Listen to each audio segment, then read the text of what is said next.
This is a lecture from Open Tuition. For the free lecture notes that go with this podcast, please visit opentuition.com. Here is our suggested answer to Part A of CiniCentre. It has been written to be of a length that you should be able to reasonably achieve in the examination. Before we go through the answer in detail, let's remind ourselves what the Part A question asked us to do.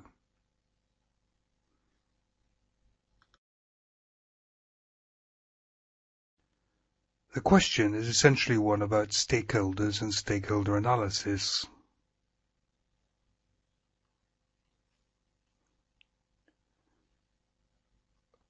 Whenever a technical term, such as the word stakeholder, is mentioned in a question, it is suggested that you start your answer by first defining or describing what you understand by that term. That's for three reasons. First of all, it may attract a mark. Secondly, it focuses your attention on what the question is about, here, stakeholders. And thirdly, it's a natural and elegant way to begin an answer, to start by defining what you're going to be talking about. So let's go through the Part A answer in some more detail. It starts by defining what a stakeholder is. A person or an organization affected by an entity. It then goes on to describe what was implied in the question, that stakeholder analysis is likely to be more difficult in a not-for-profit organization. Essentially, this is because in a not-for-profit organization, one doesn't have the unifying force of profit. The answer then goes on to explain why stakeholder analysis is important. It brings out the point that in most situations, what the stakeholders want are in conflict. You can't please all of the people all of the time. Compromises have to be made.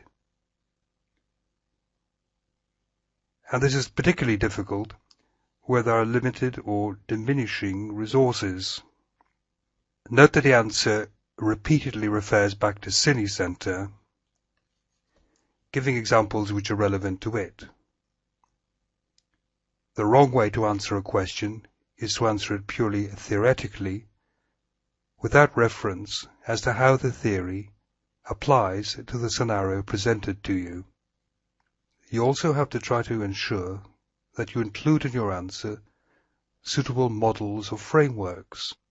In stakeholder analysis, about the only model available is Mendelev's matrix, and this has been set out with the names assigned to the main quadrants of the matrix.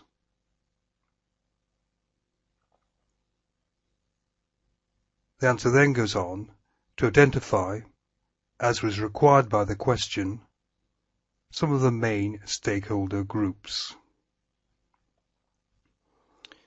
It was thought that a convenient and efficient way to present this information was in the form of a table describing the group, its power, its interest, and its likely position on the matrix. You may disagree with some of the allocation of the various stakeholders to the position in the matrix, but that doesn't matter so much as being able to argue why you have assigned a particular stakeholder group to one of the quadrants.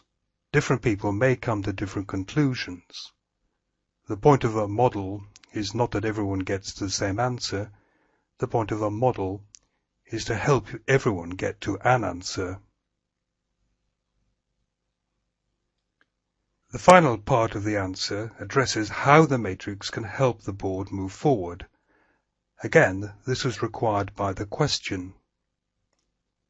And again, the answer refers to the scenario. Here, it looks at three of the stakeholder groups and suggests how the analysis of these groups can help management to decide what could or should be done.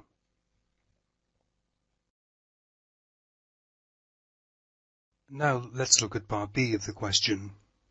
As we said earlier, basically this is asking us to justify and explain why a strategic management process or strategic planning process will be of benefit to CiniCentre.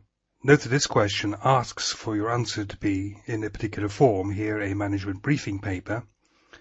Sometimes it might ask for a report, sometimes a memo. It's important that you try to provide the answer in the format required by the examiner. Let's look at the main parts of the answer to part B.